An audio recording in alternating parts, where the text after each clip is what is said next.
এই মুহূৰ্তত ৰাজ্যৰ হাজাৰ হাজাৰ নিবনুৱা যুৱক যুৱতীৰ কাৰণে লৈ আছোঁ এক ভাল খবৰ। ৰাজ্যৰ হাজাৰ হাজাৰ নিবনুৱা যুৱক যুৱতীৰ কাৰণে লৈ আহিছোঁ এটা চাকৰিৰ খবৰ। আপোনালোকে চাব পাৰিছে হিউমেন ৰিচোৰ্চ ডেভেলপমেণ্ট ইনষ্টিটিউটৰ পৰা আপোনালোকৰ চাকৰিৰ আবেদন বিচৰা হৈছে। তো বহুকেইটা পোষ্ট আছে আপোনালোকৰ, টোটাল পোষ্ট আছে আপোনালোকৰ 819টা পোষ্ট আছে। এই পোষ্টৰ কাৰণে কোনো আবেদন কৰিব পাৰিব আৰু আপোনালোকৰ কি ডকুমেণ্টছ লাগিব আৰু আপোনালোকৰ চেলাৰী আপোনালোকৰ কিমান হ'ব আৰু আপোনালোকৰ কোনটো পোষ্ট আছে সকলোখিনি ডিটেইলছ আজি এই ভিডিঅ'ত আপোনালোকৰ আলোচনা কৰিম। আপোনালোকে সম্পূৰ্ণ ভিডিঅ' চাই থাকিব। তো আপোনালোকে অফিচিয়েল নটিছ দেখা পাইছে, আপোনালোকে এইটো হিউমেন ৰিচোৰ্চ ডেভেলপমেণ্ট ইনষ্টিটিউট আপোনালোকে দেখা পাইছে। আপোনালোকৰ এইটো আপোনালোকৰ 2 তাৰিখ 2025 আপোনালোকৰ এইটো আপোনালোকৰ 20 তাৰিখ 5 মাৰ্চ 2025 আপোনালোকে এইটো পাব্লিছ কৰিছে। তো আপোনালোক তাৰ পৰা স্কেন কৰিলে আপোনালোকে দেখা পাইছে ইয়াতে নিয়োগ জাননী নিবনুৱা যুৱক যুৱতীসকলৰ বাবে এটা ভাল খবৰ। হিউমেন ৰিচোৰ্চ ডেভেলপমেণ্ট ইনষ্টিটিউটৰ বাবে সমগ্ৰ ধুবুৰী, বঙাইগাঁও, চিৰাং, গোৱালপাৰা, কোকৰাঝাৰ জিলাৰ বিভিন্ন প্ৰান্তৰ পৰা কোঅৰ্ডিনেটৰ পদৰ বাবে আগ্ৰহী প্ৰাৰ্থীৰ পৰা আবেদন বিচৰা হৈছে। পদসমূহ হ'ল আপোনালোকে কৈছে 1 নম্বৰ আছে আপোনালোকৰ sub divisional project coordinator SDPC only graduate can apply. যদিও সাব ডিভিজনেল প্ৰজেক্ট কোঅৰ্ডিনেটৰ যিটো আছে আপোনালোকৰ সেইটো আপোনালোকৰ গ্ৰেজুৱেশ্যন লাগিব। আপোনালোকৰ যিকোনো ষ্ট্ৰীমৰ পৰা গ্ৰেজুৱেশ্যন পাছ হ'ব লাগিব। অনলি গ্ৰেজুৱেশ্যন পাছ কৰা কেণ্ডিডেটে আপোনালোকৰ সাব ডিভিজনেল প্ৰজেক্টৰ কাৰণে কোঅৰ্ডিনেটৰ কাৰণে আবেদন কৰিব পাৰিব। 2 নম্বৰ যিটো আছে আপোনালোকৰ block level project coordinator BLPC only SLC পাছ কেন এপ্লাই। যিটো ছাত্ৰ ছাত্ৰীয়ে আপোনালোকৰ হায়াৰ ছেকেণ্ডেৰী উত্তীৰ্ণ হৈছে সেইটো ছাত্ৰ ছাত্ৰী আপোনালোকৰ ব্লক লেভেল যিটো আপোনালোকৰ মানে প্ৰজেক্ট আছে কোঅৰ্ডিনেটৰ আছে সেইটো কাৰণে আবেদন কৰিব পাৰিব। আৰু আপোনালোকৰ 3 নম্বৰ যিটো আছে আপোনালোকে দেখা পাইছে 3 নম্বৰ আছে cluster level project coordinator CLPC above 10 পাছ কেন এপ্লাই।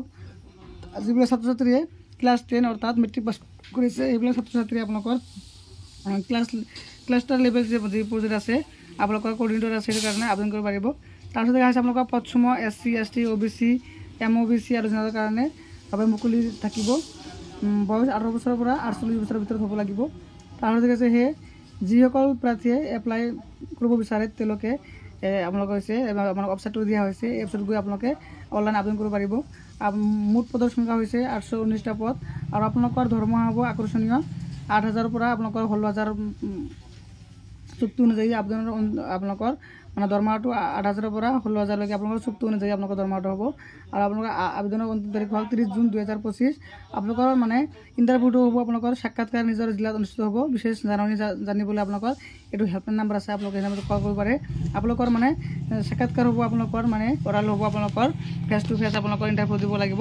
তো আপোনালোকৰ যিবিলাক ছাত্ৰ ছাত্ৰীয়ে আবেদন কৰিব বিচাৰে এই পোষ্টবিলাকৰ কাৰণে আবেদন কৰিব পাৰিব। 3টা পোষ্ট আছে আপোনালোকৰ গ্ৰেজুৱেশ্যনৰ কাৰণে আছে, আপোনালোকৰ হায়াৰ ছেকেণ্ডেৰী পাছৰ কাৰণে আছে আৰু মেট্ৰিক পাছৰ কাৰণে আছে। তো কথা হ'ল এতিয়া আপোনালোকে আবেদন কেনেকৈ কৰিব এইটো সম্পূৰ্ণ প্ৰচেছ মই আপোনালোকক দেখাই দি আছোঁ। তো আপোনালোকে সম্পূৰ্ণ ভিডিঅ'টো চাই থাকিব। তো সব আপোনালোকে মানে হিউমেন ৰিচোৰ্চ ডেভেলপমেণ্ট ইনষ্টিটিউটৰ কাৰণে মানে যিবিলাক পোষ্ট আছে সেই পোষ্টবিলাক আবেদন কৰাৰ কাৰণে আপোনালোকে এইটো ৱেবছাইটত আহি যাব। অফিচিয়েল ৱেবছাইট হয় এইটো আপোনালোকে দেখা পাইছে। তো সব আপোনালোকৰ আবেদন কৰা যিটো মানে অনলাইন লিংক আছে এই লিংকটো মই যিটো লিংক হয় এই লিংকটো মই ভিডিঅ' ডিছক্ৰিপশ্যনত দি ৰাখিম। তাৰ পৰা আপোনালোকে মানে ভিজিট কৰি আপোনালোকে এইটো ৱেবছাইটত আহিব পাৰিব। তো সব এতিয়া কথা হ'ল আপোনালোকে ৰেজিষ্ট্ৰেশ্যন কেনেকৈ কৰিব মই আপোনালোকক দেখাই দি আছোঁ। তো সব এইটো ৱেবছাইটত অহাৰ পিছত তো সব যদি আপোনালোকে মোবাইলটো কৰি আছে তেনেহ'লে আপোনাৰ মোবাইলটো ডেস্কটপ ছেভ কৰি ল'ব, নহ'লে আপোনালোকৰ বা মোবাইলটো ৰোটেট কৰি ল'ব, নহ'লে আপোনালোকৰ ৰেজিষ্ট্ৰেশ্যনৰ অপশ্যনটো খুব মানে বিচাৰি নাপাব। তো আপোনালোকে দেখা পাইছে ইয়াতে হোম এবাউট আছ ৰেজিষ্ট্ৰেশ্যন আপোনালোকে ৰেজিষ্ট্ৰেশ্যন অপশ্যন ক্লিক কৰি দিব। ক্লিক কৰি দিয়াৰ পিছত তো সব পেজটো লোডিং লোৱাৰ পিছত তো সব তৰফৰ স্কেন কৰিব। কৰাৰ পিছত তো সব দেখা পাইছে নেম অফ দ্য পোষ্ট আপোনালোকৰ যিবিলাক পোষ্ট আছিল দেখা পাইছে পোষ্টবিলাক আহি যাব। তাৰপিছত তো সব আপোনালোকে তলফালে স্কেন কৰিব। কৰাৰ পিছত তো সব দেখা পাইছে পোষ্ট নেম, ইয়াতে আপোনালোকৰ পোষ্ট নেমটো চিলেক্ট কৰিব। ইয়াতে 3টা পোষ্ট দি আছে। মই যিটো গ্ৰেজুৱেশ্যন হয় মই প্ৰথমটো আবেদন কৰিম sub divisional project coordinator SDPC এইটো মই চিলেক্ট কৰি দিছোঁ। দিয়াৰ পিছত তো সব তাৰপিছত কি কৰিব আপোনালোকে কেণ্ডিডেট নিয়ম আপোনালোকে কেণ্ডিডেটৰ নামটো ইয়াতে বহাই দিব। তাৰপিছত ফাদাৰ নেমটো বহাব। তাৰপিছত তো সব আপোনালোকৰ ইমেইল এড্ৰেছটো বহাব। তাৰপিছত ফোন নম্বৰ বহাব। তাৰপিছত আপোনালোকৰ জেণ্ডাৰটো বহাব। আপোনালোকৰ জেণ্ডাৰটো বহাই কিনে আপোনাক কি কৰিব ডেট অফ বাৰ্থটো ইয়াতে বহাব। বহাই কিনে তাৰপিছত প্ৰেজেণ্ট এড্ৰেছ আপোনালোকৰ মানে বৰ্তমান যিটো মানে প্ৰেজেণ্ট এড্ৰেছ আছে সেই এড্ৰেছটো আপোনালোক বহাব। বেলেজ টাউন বহাব, পোষ্ট অফিচ বহাব, ফোন নম্বৰ বহাব। তাৰপিছত ডিষ্ট্ৰিক্টৰ পৰা আপোনালোকে ক্লিক কৰি আপোনালোকে নিজৰ যিটো হোম ডিষ্ট্ৰিক্ট আছিল সেই হোম ডিষ্ট্ৰিক্টটো ইয়াৰ পৰা আপোনালোকে ক্লিক কৰি আপোনালোকে ক্লিক কৰিব। ক্লিক কৰাৰ পিছত সব দেখা পাইছে ষ্টেট, ইয়াৰ পৰা আপোনালোকৰ নিজৰ যি হোম ষ্টেট আছিল সেই ষ্টেটটো আপোনালোকে চিলেক্ট কৰিব।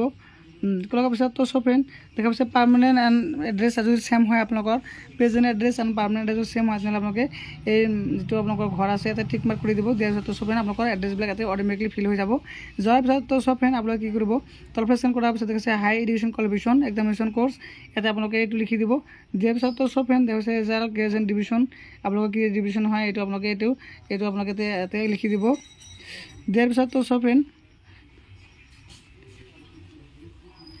দিয়াৰ পিছত তো সব দেখাইছে পাছিং ইয়ৰ আপোনালোকে মানে গ্ৰেজুৱেশ্যন বা আপোনালোকৰ মেট্ৰিক হাই ছেকেণ্ডেৰী কোনটো ইয়াত পাছ কৰিছিলে সেইটো আপোনালোকে এইটো চিলেক্ট কৰি দিব দিয়াৰ পিছত তো সব ফ্ৰেণ্ড আপোনালোকে কৈছে এক্সপিৰিয়েঞ্চ ডিটেইলছ পিনি যে আপোনালোকৰ কোনো ধৰণৰ কোনো কামৰ প্ৰতি এক্সপিৰিয়েঞ্চ থাকে আপোনালোকৰ কাম কৰিছে তেনেহ'লে আপোনালোকে সেই এক্সপিৰিয়েঞ্চটো এক্সপ্লেইন কৰি দিব দিয়াৰ পিছত তো সবে লেংগুৱেজ নন আপোনালোকে কি লেংগুৱেজ জানে আপোনালোকে এইটো বহাই দিব বহাই দিয়াৰ পিছত তো সব ফ্ৰেণ্ড মই আপোনালোকে দেখাই দি আছোঁ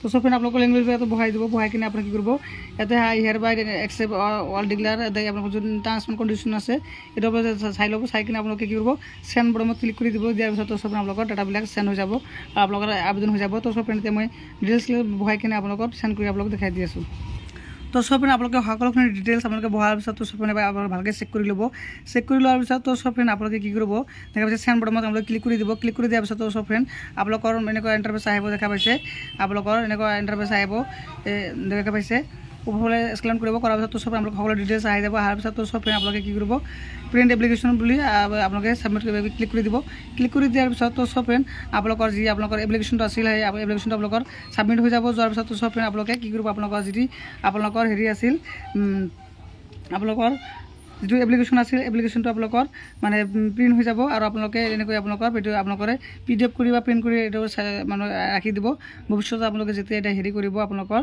মানে ইণ্টাৰভিউত যাব এইটো লাগিব বা আপোনালোকৰ পাছ কৰিবলৈ এইটো আপোনালোকৰ লাগিব তো সব ফ্ৰেণ্ড এনেকৈ আপোনালোকৰ যে হিউমেন ৰিচোৰ্চ এণ্ড ডেভেলপমেণ্ট ইনষ্টিটিউটৰ পৰা যি আপোনালোকৰ পদবিলাক ওলাইছে সেই পদবিলাকৰ কাৰণে আপোনালোকে এনেকৈ আবেদন কৰিব পাৰিব তো সব ফ্ৰেণ্ড যদি কোনোবাই আবেদন কৰিবলৈ প্ৰব্লেম হয় মোক কমেণ্ট কৰিব মই নিজে আপোনালোকক আবেদন কৰি দিম তো সব ফ্ৰেণ্ড আশা কৰোঁ আপোনালোকৰ ভিডিঅ'টো ভাল লাগিছে তো সব ফ্ৰেণ্ড যদি ভিডিঅ'টো ভাল লাগে মোৰ ভিডিঅ'টো লাইক কৰিব শ্বেয়াৰ কৰিব আৰু এনেধৰণৰ সদায় নতুন ভিডিঅ' পাবলৈ মোৰ চেনেলটো ছাবস্ক্ৰাইব কৰি নাপাৰিব থ্যাংক ইউ ফৰ ৱাচিং মাই ভিডিঅ'